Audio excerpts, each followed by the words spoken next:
Bonjour à tous. Le CORES des Pays de la Loire a jugé utile de faire une petite mise au point sur l'état des lieux de l'infection par le VIH en 2026. Actuellement, on compte de façon relativement stable 5000 nouvelles séropositivités par an en France. La plupart de ces séropositivités sont le fait de personnes nées à l'étranger, dont 43% sont contaminés après leur arrivée en France. Ça veut dire que la majorité sont quand même euh, infectés lorsqu'ils arrivent dans le pays. Les modes de contamination sont donc du coup plutôt des rapports hétérosexuels concernant cette communauté, mais on constate quand même la persistance de transmission sexuelle entre hommes, de transmission chez les personnes trans et exceptionnellement de transmission chez les utilisateurs de drogues intraveineuses.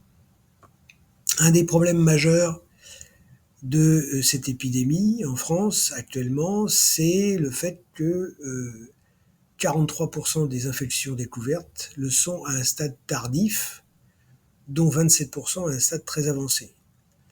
Les conséquences de cela, c'est que les personnes qui vivent avec le VIH pendant de nombreuses années sans le savoir sont à risque de transmettre la maladie et, qui plus est, ont un risque important de détériorer leur santé.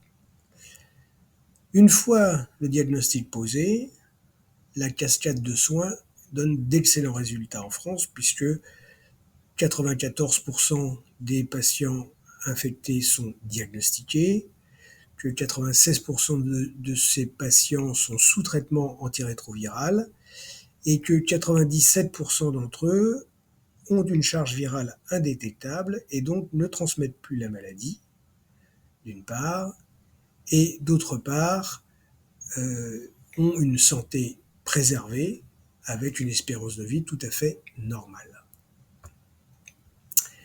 Alors, cette stagnation de l'incidence est préoccupante puisqu'on constate qu'environ 3 400 nouvelles contaminations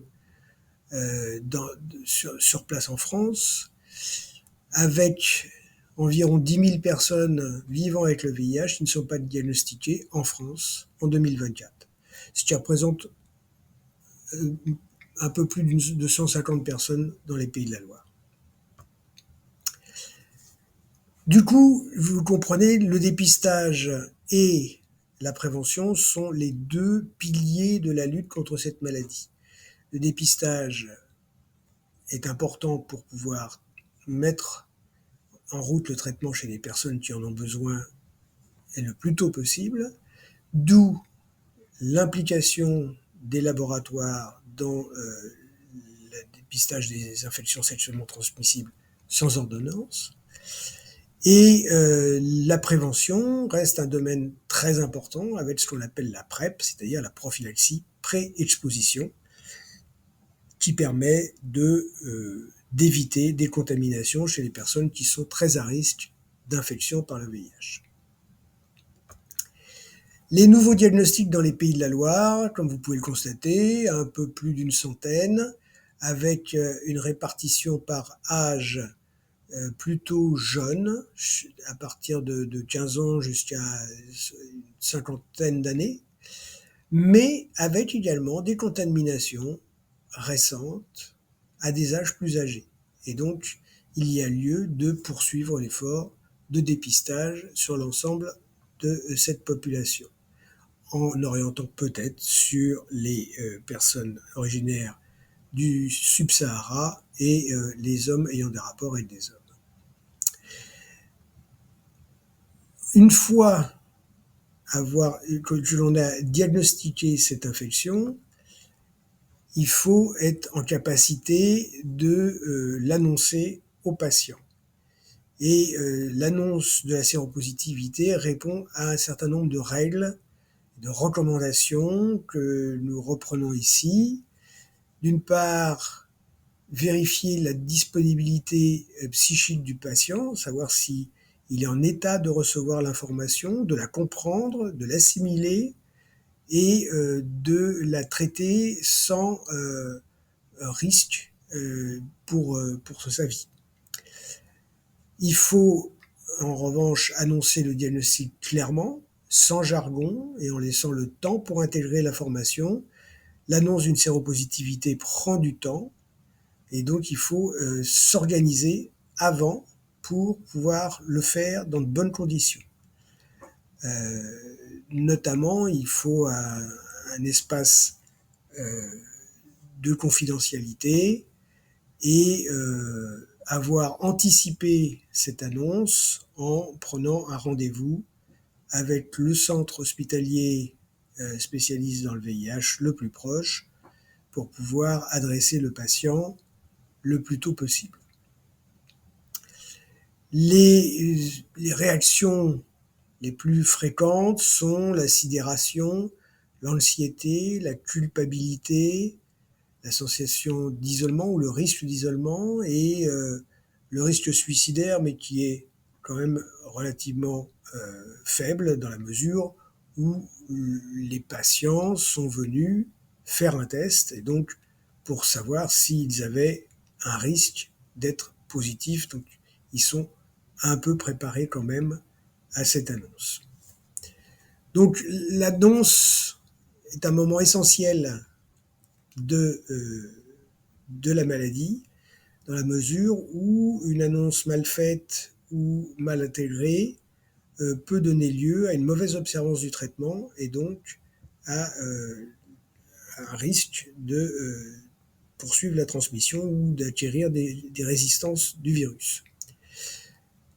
Il est important de rassurer le patient sur le fait que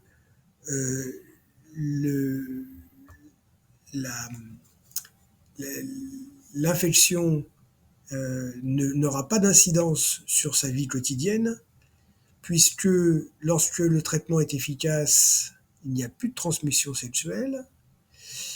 Il faut bien informer sur donc la nécessité d'obtenir une charge virale indétectable et le fait que l'infection par le VIH en 2025 est tout à fait maîtrisée et permet une survie de qualité et identique à la population générale.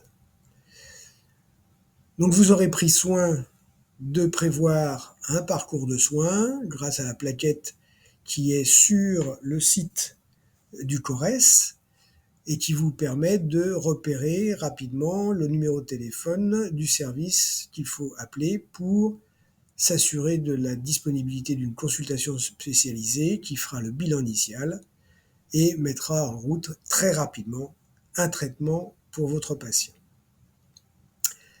Dernier point, il est important de respecter une confidentialité absolue et rappeler le cadre légal et les droits du patient et lui rappeler que toute la conversation que vous aurez eue avec lui restera parfaitement confidentielle. Voilà. Nous vous encourageons à retrouver toutes ces informations et cette vidéo sur le site du CORES des Pays de la Loire en flashant ce QR code. Merci de votre attention et à bientôt pour une nouvelle présentation.